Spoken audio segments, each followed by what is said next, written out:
Hi hello and good morning, welcome to the React post. तो आज हमारा है यार फिफ्थ डे रिएक्ट प्लेलिस्ट के अंदर। तो आप लोग यहाँ पे देख सकते हो हम लोगों ने फोर्थ डे तक जो वो रिएक्ट को बेसिकली कंप्लीट कर लिया और आज है हमारा फिफ्थ डे ऑफ रिएक्ट। तो आज हम लोग क्या करने वाले, बेसिकली देखने वाले हैं कि एक रिएक्ट ऐप का फोल्डर स्ट्रक्चर क्या होता है। जैसे मैंने यहाँ पे रिएक्ट का एक फोल्डर बनाया था फाइल नाम का। तो मैं इसको क्या करूँगा, सिंपली सबसे पहले इसको मैं ओपन करूँगा VS कोड में।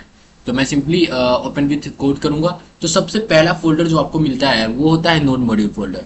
तो नोड मॉड्यूल फोल्डर बेसिकली वो फोल्डर होता है जो कि सारे के सारे डिपेंडेंसी आपका वेबसाइट, जैसे कि रिएक्ट, तो रिएक्ट भी खुद एक बहुत सारे डिपेंडेंसी को यूज करता है वो अपने अपने प्रोजेक्ट को रन करने के लिए। तो वो बेसिकली नोड मॉड्यूल के अंदर होता है। और दूसरा फोल्डर जो आपको मिलेगा वो होगा पब्लिक। पब्लिक फोल्डर क्या होगा? पब्लिक वो फोल्डर होगा जो कि पब्लिकली क्या होगा, सबके लिए एक्सेसिबल होगा। जैसे मैं सबसे पहले मैं क्या करता हूँ, मैं यहाँ पे जो पैकेज जो जेसन है मैं उसमें जाऊंगा और सबसे पहले आपको स्टार्ट कमांड दिखाऊँ। तो स्टार्ट कमांड क्या करेगा, बेसिकली आपका जो रिएक्ट का सर्वर है वो बेसिकली आपको स्टार्ट करेगा। तो आपको सिंपली यहाँ पे लिखना है npm रन स्टार्ट। ठीक है, तो ये बेसिकली स्टार्ट हो जाएगा आपका जो रिएक्ट का प्रोजेक्ट है। तो थोड़ा सा वेट करते हैं। तो आप लोग देख सकते हो ये बोल रहा है स्टार्टिंग द डेवलपमेंट सर्वर। तो यहाँ पे मेरा जो डेवलपमेंट सर्वर है वो यहाँ पे स्टार्ट कुछ देर में होने वाला है। तो यहाँ पे देख सकते हो मेरा डेवलपमेंट सर्वर लोकल होस्ट 3000 पे स्टार्ट हो गया। मैं सिंपली इस पे राइट क्लिक करूंगा तो ये मेरा बेसिकली यहाँ पे ओपन हो जाएगा। तो आप देख सकते हो मेरा प्रोजेक्ट जो है यहाँ पे ओपन हो गया है। ठीक है, तो अब मैंने सबसे पहले क्या आपको बता रहा था, मैं बता रहा था यार आपको पब्लिक फोल्डर। तो पब्लिक फोल्डर ऐसा फोल्डर है जो कि पब्लिकली भी एक्सेस होता है। जैसे मैं पब्लिक में एक फाइल बना देता हूँ, मैं एक फाइल बनाता हूँ index.txt। ठीक है, और मैं लिख देता हूँ this is file created by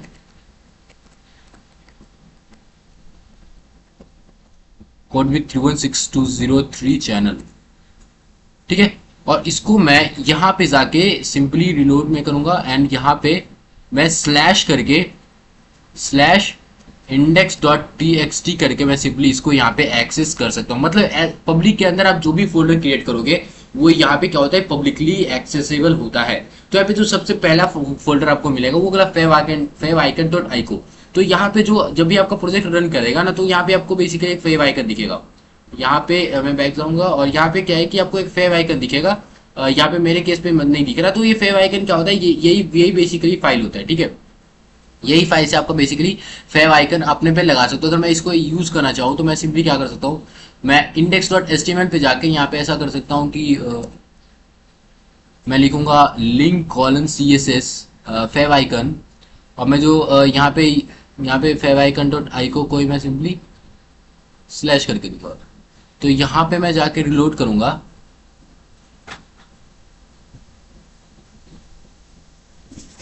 तो मैं यहाँ पे देखूंगा मेरा फेव आइकन।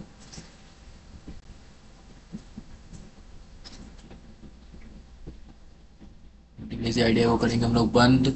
और फिर फेव आइकन को अगर मुझे एक्सेस यहाँ से करवाना है तो मैं सिंपली लिखा हूँ स्लैश फेव आइकन। मैं यहाँ से भी बेसिकली जाके देख सकता हूँ ये जो फाइल मेरा है फेव आइकन डॉट आइको, मैं सिंपली ऐसे करके स्लैश मैं देखूंगा यहाँ पे FABICON। तो इसका जो FABICON.ICO और सिंपली मैं इंटर करूंगा तो ये मेरे को फाइल यहाँ पे क्या है, एक्सेसिबल है। तो यहाँ पे आप देख सकते हो इसको मैं यहाँ पे यूज कर सकता हूँ। तो इसके बाद जो फाइल आता है वो index.html है। index.html क्या है, index.html बेसिकली आपका वो फोल्ड फाइल है जो कि यहाँ पे सर्व हो रहा है। यस, आपको जो फाइल यहाँ पे सर्व हो रहा है वो बेसिकली क्या है, index.html ही है। तो मैं आपको सिंपली दिखाऊं तो यहाँ पे क्या है, सबसे पहले तो हेड टैग है जिसमें मेटा टैग वगैरह है। उसके बाद यहाँ पे टाइटल दिया हुआ है क्रिएट रिएक्ट ऐप। अगर मैं यहाँ पे रिएक्ट ऐप हटा के लिख दूं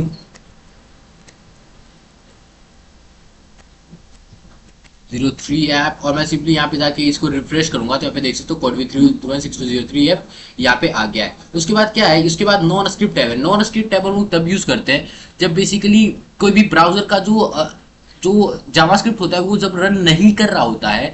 तो यहाँ पे क्या होता है कि आप लोग यहाँ पे नॉन स्क्रिप्ट यहाँ पे दिखा सकते हो। तो उसमें लिखा हुआ है कि you need to enable JavaScript to run this app. मतलब इस ऐप को रन करके आपको बेसिकली जावास्क्रिप्ट इनेबल रखना होगा। फिर यहाँ पे सिर्फ एक डिव है भाई, एक डिव जिसका ID is equal to root है और यहीं पे सारा का सारा एलिमेंट जो आपको दिख रहा है ना वो यहीं पे आके यहाँ पे बेसिकली रखा जा रहा है। मैं आगे बताऊंगा कैसे हो रहा है। तो मैंने ये इंडेक्स तो भी बताया, बाकी एक लोगो है, फिर यहाँ पे एक और लोगो का फाइल है, फिर मैनिफेस्टेशन है जो कि ये फाइल जो कि ये प्रोजेक्ट यूज कर रहा है, फिर एक roboto.txt है। अब आपका जो मेन फोल्डर जो है वो app.c है, बेसिकली सोर्स फोल्डर है। सोर्स फोल्डर में सबसे पहला फाइल आपको मिलेगा app.css। तो ये आपका एक css फाइल है। app.js क्या है, ये आपका कंपोनेंट है जो कि क्या कर रहा है, जो कि बेसिकली एक आप बोल सकते हो कि रिएक्ट का एक कंपोनेंट है, जो कि बेसिकली यहाँ पे जो भी आपको दिख रहा है, यहाँ पे जो भी आपको दिख रहा है वो इसी के वजह से दिख रहा है। अगर जैसे यहाँ पे आप देख रहे हो, यहाँ पे लर्न लर्न रिएक्ट है, तो मैं यहाँ पे लिख सकता हूँ, यहाँ पे आप देख सकते हो, मैं यहाँ पे सिंपली ये लिख सकता हूँ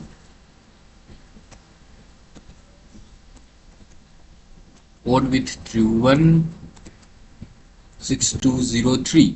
तो यहाँ पे अब जो लर्न पेज था वो सिंपली लर्न पेज से हटके क्या गया, यहाँ पे सिंपली कोड विथ 3162003 वो यहाँ पे लिख चुका है। मतलब ये यही जो वेबसाइट है वो आपका वहाँ पे बेसिकली सर्व हो रहा है।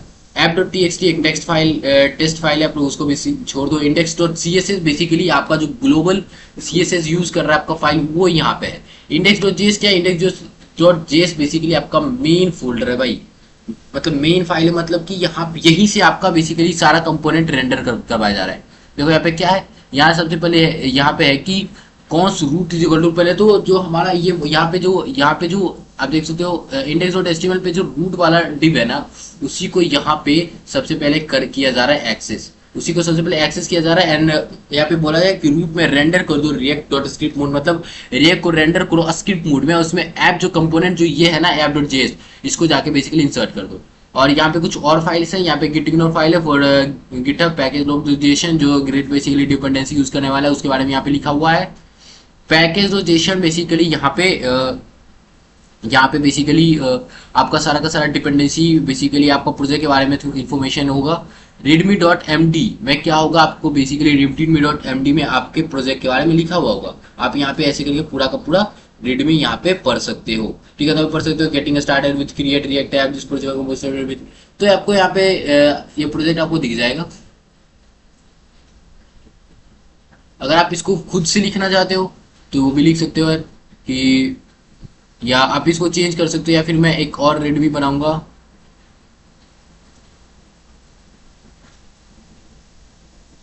और मैं यहाँ पे लिखूंगा new readme dot M D,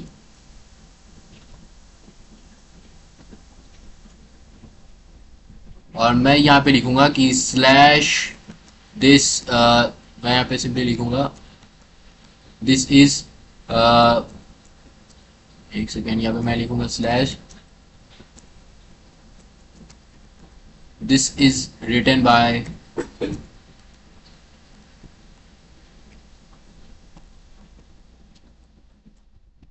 code with 3162003 channel.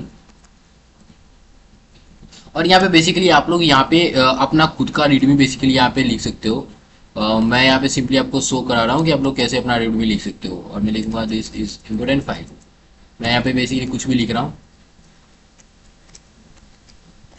तो यहाँ पे देख सकते हो आप लोग यहाँ पे बेसिकली readme आप लोग यहाँ पे अपना बना सकते हो। तो ये बेसिकली एक रिएक्ट का होता है बेसिक स्ट्रक्चर। अगर मैं आपको यही रिएक्ट अगर आप वीट से इंस्टॉल किए हो तो मैं आपको वीट वाला भी दिखा देता हूँ। तो ये तो जो है वो प्रोजेक्ट था जो कि मैंने npx से इंस्टॉल करा था, और ये प्रोजेक्ट वो जो कि मैंने इंस्टॉल करा है, किससे इंस्टॉल करा है, वीट से। तो मैं उसको ओपन करूंगा, और यहाँ पे तो आपको सबसे पहले नोड मॉड्यूल मिलता है, फिर पब्लिक मिलता है जिसमें वीट.svg है सिर्फ, और ये एक svg फाइल है। सोर्स के अंदर आपको एसेट्स मिल जाता है जो कि react.svg है। फिर आपको ये app.css मिलता है, ग्लोबल css, app.jsx मतलब कि आपका जो वो पेज था जहाँ पे आपका जो मेन कंपोनेंट था, फिर index.css, ग्लोबल css, फिर main.jsx, मतलब वहाँ पे जो index.js था वो यहाँ पे main.js है, ठीक है। फिर acid.css ये बेसिकली गिट का है फाइल, आप छोड़ दो उसको, गिट इग्नोर यहाँ पे गिट के लिए है। index.html जो आपका फाइल रेंडर हो रहा है यहाँ से, वो ये बेसिकली है। और मैं अगर आपको दिखाऊँ ये पब्लिक के अंदर मैं कोई फाइल बनाता हूँ, तो जैसे कि index.txt, तो ये क्या एक्सेसिबल है मैं यहाँ पे सिंपली देखना चाहता हूँ। तो मैं लिखूंगा this is the public file, और मैं यहाँ पे सिंपली रन करूंगा npm और मैं सिंपली यहाँ पे क्या करूँगा, जो मेरा पैकेजाइजेशन है वहाँ पे मैं जाके देखूंगा यहाँ पे क्या जैसी वहाँ लिखा हो, तो मैं npm रन डेव, अब मैं सिंपली एंटर कर दूंगा। तो ये क्या करेगा, मेरा डेवलपमेंट सर्वर को रन कर देगा 5173 पे। और यहाँ पे देख सकते हो मेरा रिएक्ट ऐप यहाँ पे चल चुका है। और मैं सिंपली क्या करूँगा, स्लैश मैंने जो अभी फाइल बनाया था index.txt, मैं उसको देखूंगा तो यहाँ पे पब्लिक फाइल भी क्या है, आगे एक्सेसिबल है। तो मतलब दोनों का जो फोल्डर स्ट्रक्चर वो बहुत आपस में क्या जा रहा है, मैच कर रहा है। तो यहाँ पे बेसिकली जो रिएक्ट का प्लेलिस्ट है उसको आप लोग फॉलो कर लीजिएगा। मिलते हैं नेक्स्ट डे, तब तक के लिए thank you and good bye.